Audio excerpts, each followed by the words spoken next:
আজকে থেকে ধরেন লক্ষ কোটি বছর আগে, কত কোটি বছর আমরা জানি না, আল্লাহ রাব্বুল আলামিন একা ছিলেন। একা তিনি সর্বপ্রথম সৃষ্টি করলেন আরশে আযীম। কি সৃষ্টি করলেন?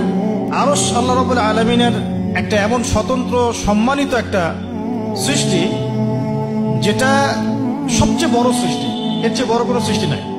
এমনকি কিয়ামতের মাঠে এই আরশের ছায়া আল্লাহ রাব্বুল আলামিন 7 শ্রেণীর মানুষকে ছায়া দিবেন। সুবহানাল্লাহ।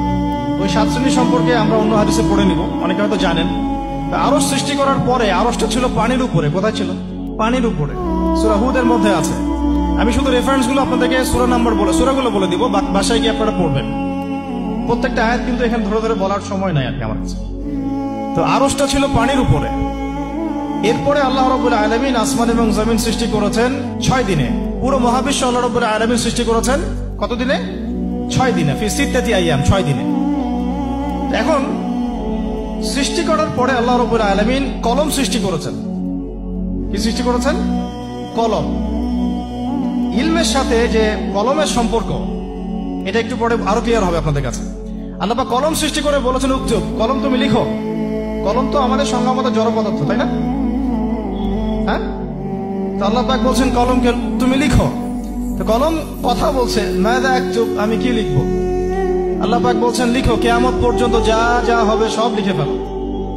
এরপর আল্লাহ রাব্বুল আলামিন লাউহে মাহফুজের মধ্যে একদম from the very beginning till the last day of judgement প্রত্যেকটা কথা লাউহে মাহফুজে লেখা আছে। এমনকি আপনার কার সাথে বিয়ে হবে সেটাও, কয়টা বাচ্চা কাচ্চা হবে সেটাও। তাই এত অস্থির হওয়ার দরকার নাই, রিজিকে যা আছে আসবে ইনশাআল্লাহ। লেখা যদি হয়ে থাকে আসবে না? আসবে ইনশাআল্লাহ। সবর।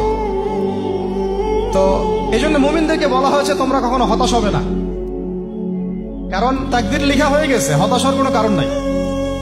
একটা প্রবণতা আমরা সমাজে দেখছি আত্মহত্যার।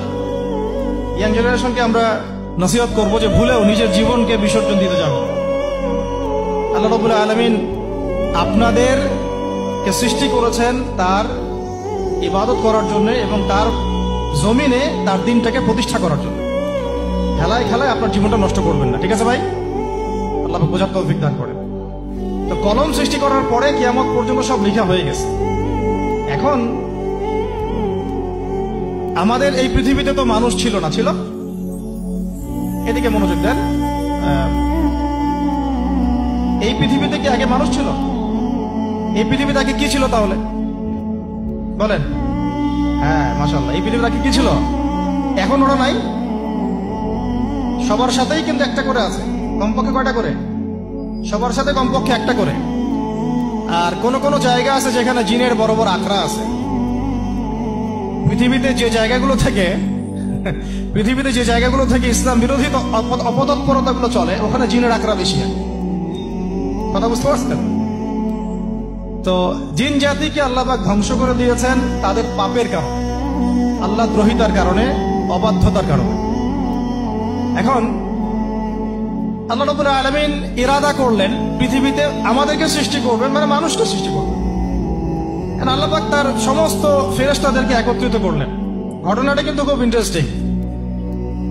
আমি জানি এখানে ওলামায়ে কেরামও আছেন, তবে আমি সবার জন্য প্রযোজ্য হয় এমন কথা বলারই চেষ্টা করছি, কারণ অনেকে হয়তো এগুলো নাও জানতে পারে। তো আল্লাহ